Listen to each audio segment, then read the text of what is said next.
So what's up guys, कैसे हैं आप सभी। यार अगर इस टाइम पे मैं बात करूं इंटरनेट की, तो आई गेस कि आप सभी को पता है कि इंटरनेट क्या होता है, कैसे करके इंटरनेट यूज किया जाता है। पर अगर मैं ये कहूं कि हम जो इंटरनेट यूज करते हैं वो सिर्फ 4% है पूरे इंटरनेट का, यानी कि हम पूरा इंटरनेट यूज ही नहीं करते। तो आखिरकार ये बाकी का इंटरनेट क्या है, इन सब चीजों के ऊपर आज बात करने वाले हैं। तो यार मेरा नाम है देवाशीष मंडल, और अगर आपको वीडियो अच्छी लगे ये वाली तो यार एक लाइक करते हुए जाना। और अगर आपको साइंस और टेक्नोलॉजी रिलेटेड चीजें जानना और सीखना अच्छी लगती हैं तो यार चैनल को सब्सक्राइब भी कर देना। तो चलिए वीडियो स्टार्ट करते हैं।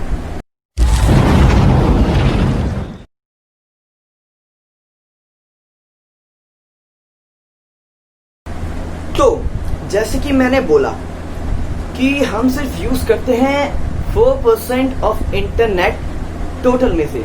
तो आखिरकार ये जो 96% इंटरनेट है ये क्या है और इन्हें क्या कहते हैं। तो जो इंटरनेट हम लोग यूज करते हैं उसे हम कह सकते हैं सरफेस वेब, और जो इंटरनेट हम ज्यादा यूज नहीं करते उन्हें हम कहते हैं डीप वेब और डार्क वेब। अब इस चीज को समझाने के लिए मैं एक एग्जांपल ले सकता हूँ एक आइसबर्ग का।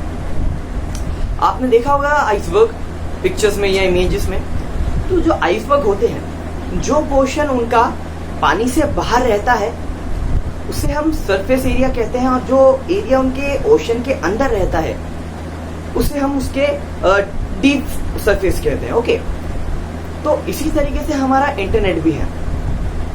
जो इंटरनेट हम यूज करते हैं अभी उसे हम सरफेस वेब कहते हैं, ठीक है।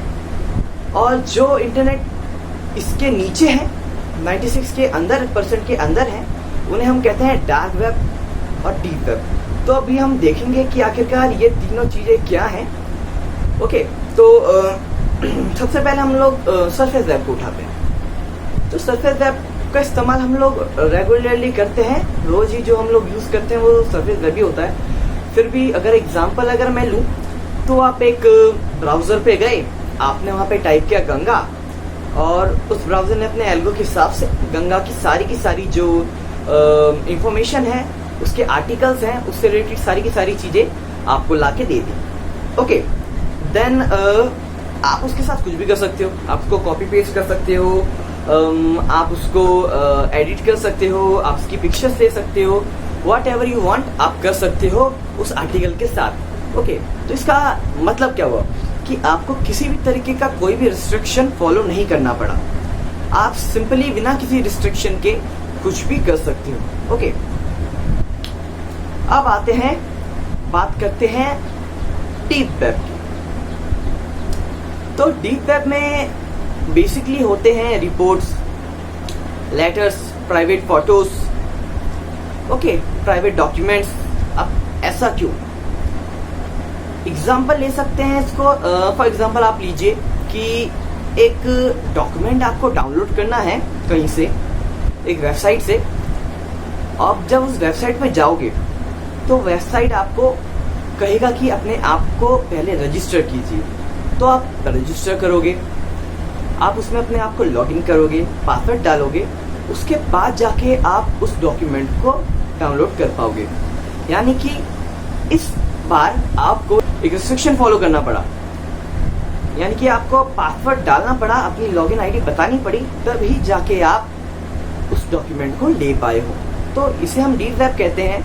ये हम ज्यादा यूज नहीं करते, बहुत ही रेयरली यूज करते हैं हम इसका बेसिकली यूज गवर्नमेंट करती है अपने डॉक्यूमेंट्स को यहाँ से वहाँ ट्रांसफर करने के लिए, या अपने डॉक्यूमेंट्स को इंटरनेट में रखने के लिए। ओके, देन बात करते हैं अपने मेन कोर्स की, यानी कि डार्क वेब की, कि आखिरकार डार्क वेब में क्या होता है, उसके अंदर क्या क्या चीजें होती हैं। तो डार्क वेब के अंदर human trafficking, human organ trafficking, red room, drug selling, weapon selling, hitman hiring, और ऐसे बहुत सारे इलीगल वर्क्स इसके अंदर किए जाते हैं।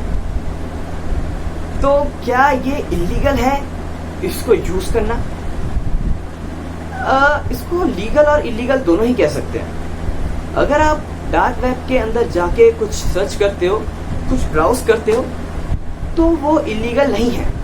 पर अगर आप डार्क वेब के अंदर जाते हो, उसके अंदर जाके किसी भी तरीके का कोई इलीगल प्रोडक्ट करते हो या इलीगल कोई सा भी काम करते हो, तो ये इलीगल हो जाएगा आपके लिए।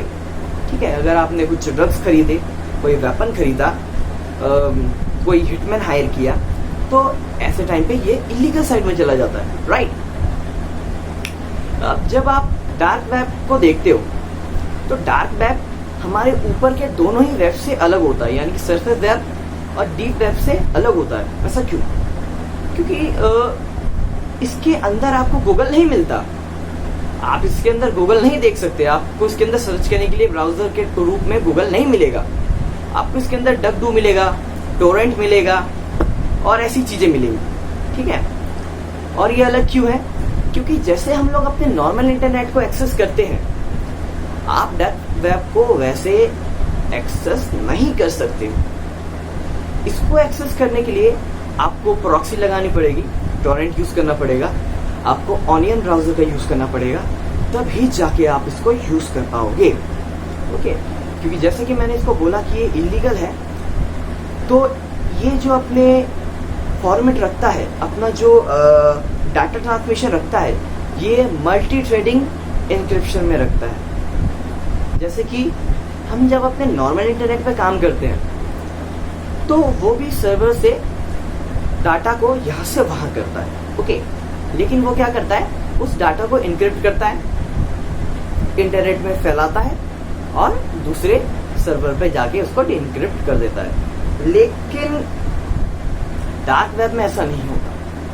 डार्क वेब में क्या होता है कि आपके सिग्नल को, आपके डाटा को मल्टीपल थ्रेड्स में कन्वर्ट किया जाता है, देन उसको इनक्रिप्ट किया जाता है अलग अलग पासपोर्ट के साथ, और फिर उसको पूरे इंटरनेट में फैला दिया जाता है। उसके बाद वो रिसीवर सर्वर पे जाता है, वापस सारा का थ्रेड जो है एक जगह पे कलेक्ट होता है, एंड देन वो डी इंक्रिप्ट होता है। उसके बाद आपको वो शो करता है।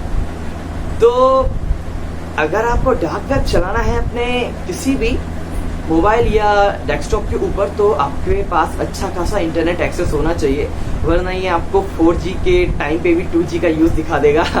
ओके, और बात करते हैं इसके अंदर के कुछ इंटरफेस की।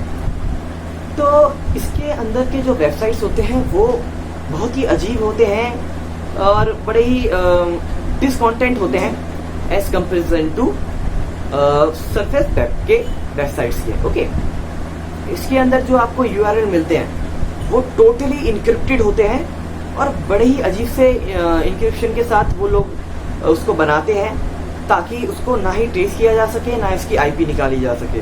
तो उनकी IP फाइंड करना, उनको ट्रेस करना बहुत ही ज़्यादा मुश्किल होता है। इसीलिए डार्क वेब के अंदर होस्ट किए जाने वाले जो वेबसाइट होते हैं, इन्हें ट्रेस कर पाना, साइबर नेटवर्क जो सिक्योरिटी नेटवर्क के कमांड्स होते हैं, वो भी इस चीज में प्रॉब्लम में आते हैं। वो लोग भी इस चीज को नहीं कर पाते इसलिए। ओके, तो बात पड़ती है कि आखिरकार ये जो टॉपिक है मैं क्यों बताता हूँ। यार, ये जो टॉपिक्स हैं ये मैं इसलिए बताता हूँ ताकि आप सब लोगों को इस चीज की नॉलेज रहे कि इंटरनेट के अंदर क्या चीज लीगल है, क्या चीज इलीगल है। मैं नहीं चाहता कि कोई भी बंदा अपने किसी भी गलत धारणा या गलत सोच के द्वारा अपना ही नुकसान कर बैठे और कुछ इलीगल काम कर बैठे जिसके बारे में उसको खुद भी नॉलेज ना हो। तो यार, मैं उम्मीद करता हूँ कि ये जो वीडियो है ये आपको अच्छी लगी होगी। तो यार, अगर वीडियो अच्छी लगी हो तो प्लीज एक लाइक कर देना, और अगर अब तक आपने चैनल को सब्सक्राइब नहीं किया तो सब्सक्राइब कर देना। मैं से वीडियोस डालता रहता हूँ जो कि आपके लिए बहुत ही बेनिफिशियल होती हैं। सो यार, थैंक यू, नमस्ते और वंदे मातरम।